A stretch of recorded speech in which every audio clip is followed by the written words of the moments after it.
Hello friends, कैसे हैं आप लोग। आज हम लोग बात करेंगे लर्निंग क्या होता है, अधिगम क्या होता है। बीएड में सीटेट में जो उनमें पूछे जाने वाले प्रश्न होते हैं ना, उसमें वर्ड्स काफ़ी कठिन पूछे जाते हैं, या फिर ऐसा बोलें कि उसका अगर मीनिंग आप नहीं समझ रहे होते हैं तो उसके प्रश्न को उत्तर देना काफ़ी मुश्किल काम होता है।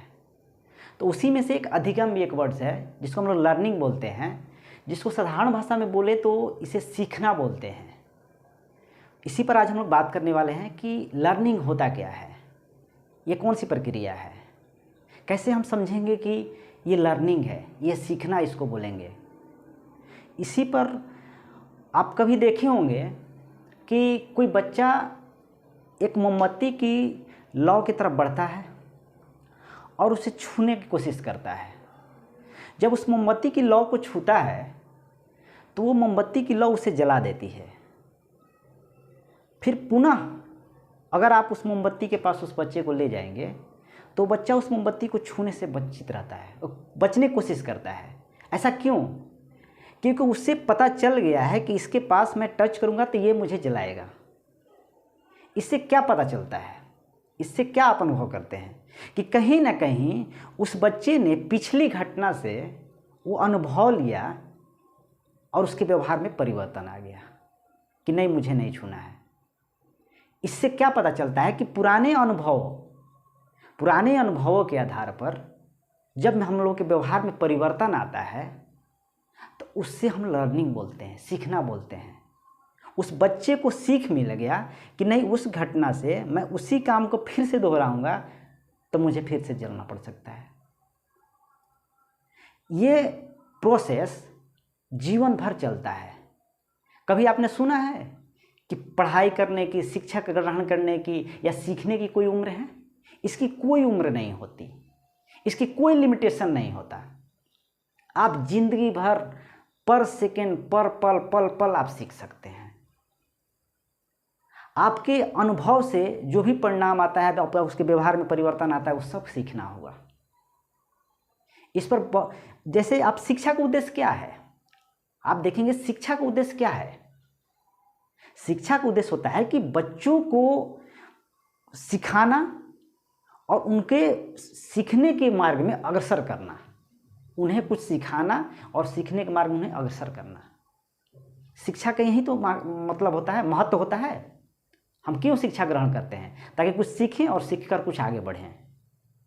इससे पता चला, अब शिक्षा को मैंने बताया, पीछे मैंने अभी सीखने को बताया, दोनों को एक ही पता चल रहा है कि एक ही क्रिया तरफ दोनों इशारा कर रहे हैं। यानी कि अधिगम भी एक शिक्षा है। हमने अभी शिक्षा के बारे में बताया कि शिक्षा भी बालकों को सिखाना और उन्हें सीखने की तरफ अग्रसर करना होता है। तो कहीं ना कहीं अधिगम भी एक शिक्षा हुआ। और दोनों में एक और खासियत है, दोनों में एक समानता है कि इसमें दोनों जीवन भर चलते रहता है। इससे हमें ये पता चला कि सीखना जो है, लर्निंग जो है, ये पीछे अनुभवों के आधार पर हमारे व्यवहार में जो परिवर्तन आता है, या व्यवहार जो हमने किया उस व्यवहार के वजह से हमने जो विभिन्न व्यवहार, उसी काम के लिए दूसरा तरीका अपनाया, दूसरा व्यवहार अपनाया, तो वही व्यवहार हमारा क्या कहलाया? सीखना कहलाया। आइए हम कुछ वैज्ञानिकों के हिसाब से भी जानते हैं कि और भी लर्निंग का उन्होंने क्या डेफिनेशन दिया हुआ है। आइए देखते हैं।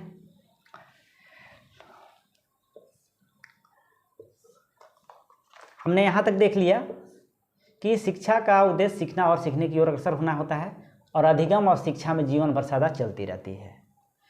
इसी में वैज्ञानिक का परिभाषा है जिसका नाम है crow and crow. Crow and crow एक वैज्ञानिक हैं जो बताते हैं कि आदतों, ज्ञान, अभिवृत्तियों का अर्जन ही अधिगम है। ये कौन बोलते हैं? क्रो और क्रो के हिसाब से ये परिभाषा दिया हुआ है कि आदतों, ज्ञान, अभिवृत्तियों का अर्जन ही अधिगम है। जबकि आगे एक नेक्स्ट गिलफोर्ड बोलते हैं, गिलफोर्ड भी एक मनोवैज्ञानिक है, ये परिभाषा देते हैं कि व्यवहार के परिणाम स्वरूप व्यवहार में परिवर्तन ही अधिगम है। गिलफोर्ड कुछ और बताते हैं, क्रो कुछ और बताते हैं, लेकिन एक समानता है कि कहीं ना कहीं उन्होंने व्यवहार के परिवर्तन ही सभी लोग बता रहे हैं। आगे देखते हैं। ब्लेयर, जोन्स और सिम्पसन ब्लेयर, जोन्स और सिम्पसन बताते हैं कि व्यवहार में कोई परिवर्तन जो अनुभवों का परिणाम है, जिसके फलस्वरूप व्यक्ति आने वाली स्थितियों में भिन्न प्रकार से सामना करता है। इन्होंने भी वही बात बोला, व्यवहार में परिवर्तन के परिणाम स्वरूप जो भी आपके कार्य करने की विभिन्नता आई, जो परिवर्तन आप में आया, जो व्यवहार परिवर्तन आपने किया, वही क्या है? लर्निंग है। सभी वैज्ञानिकों में कहीं ना कहीं व्यवहार परिवर्तन को लेकर ही दिया गया परिभाषा है।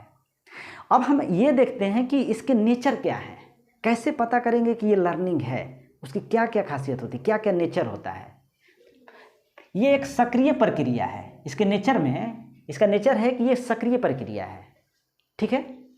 व्यक्ति की क्रियाशीलता पर निर्भर करता है। मतलब क्या? इसे साधारण भाषा में बोले कि व्यक्ति की क्रियाशीलता पर निर्भर करता है सीखना, लर्निंग। इसका मतलब क्या है? जैसी करनी वैसा फल। मतलब आप जैसा व्यवहार करोगे उसी के हिसाब से सीखोगे, जैसा कर्म करोगे वैसा फल पाओगे।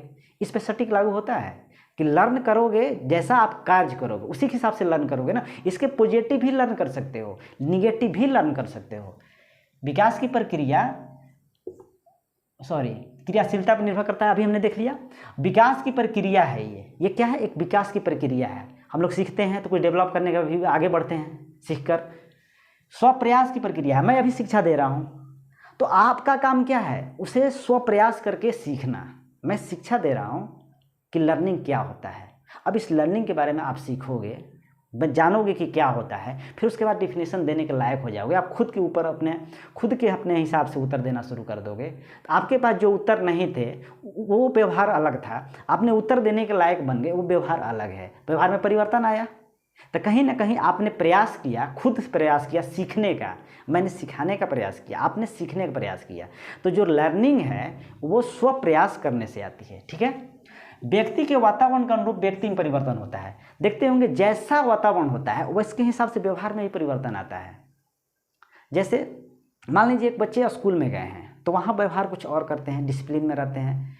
बाहर जाते हैं एकदम पूरा कोई नहीं रोकने वाला होता है, एकदम कुछ और व्यवहार करते हैं, तांडव मचा के रख देते हैं। इसी तरह का कहीं ना कहीं व्यवहार में परिवर्तन आता है। ये भी इन्वायरमेंट के हिसाब से हो रहा है। ये बच्चे का इन्वायरमेंट चेंज हो रहा है, चाहे आपका भी इन्वायरमेंट चेंज होता हो तो आप व्यवहार अलग करते होंगे। सहज क्रिया नहीं है, रिफ्लेक्शन एक्शन नहीं है, सडन नहीं होता। इसमें सकारात्मक और नकारात्मक दोनों होता है। उद्देश्य पूर्ण प्रक्रिया है, इसकी कहीं ना कहीं उद्देश्य पूरा होता है। आप कोई चीज़ सीखने वाले हैं, कोई चीज़ पढ़ रहे हैं, अभी मान लीजिए लर्निंग पढ़ रहे हैं, तो इसके आपका उद्देश्य है लर्निंग के बारे में जानना।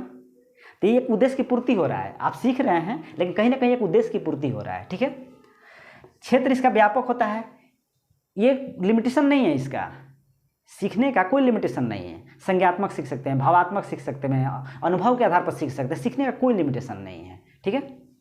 सार्वभौमिक और निरंतर होता है, जीवन भर होता है। अभी मैंने पीछे बता चुका था, निरंतर चलता है, लेकिन ये सार्वभौमिक होता है। किसी भी इसके लिए पर्टिकुलर किसी स्थान की जरूरत नहीं है। आप जहाँ हो वहाँ से लर्न कर सकते हो। इसके लिए किसी खास जगह की नहीं, ये सर्वव्यापी है, सब जगह है, ठीक है।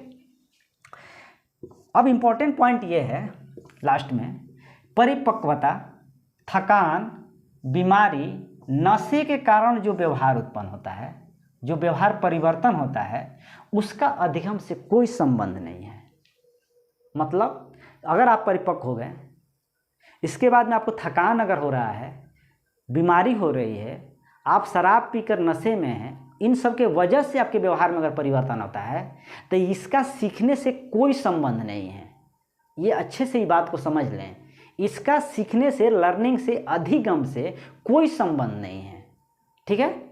तो ये था आपका लर्निंग। लर्निंग क्या होता है, उसके नेचर क्या होते हैं, इन सभी पॉइंट्स को आप एक एक पॉइंट करके याद रखेंगे ताकि आप एग्जाम में ठीक से लिख पाएँ। और इसको समझेंगे तो इससे क्या होगा ना कि अपने लाइफ में भी यूज कर पाएंगे। अब हम लोग आगे पढ़ेंगे कि लर्निंग का खासियत क्या होती है, उसकी विशेषताएँ क्या होती है, कैरेक्टरिस्टिक क्या होता है उसका, ठीक है। तब तक के लिए धन्यवाद।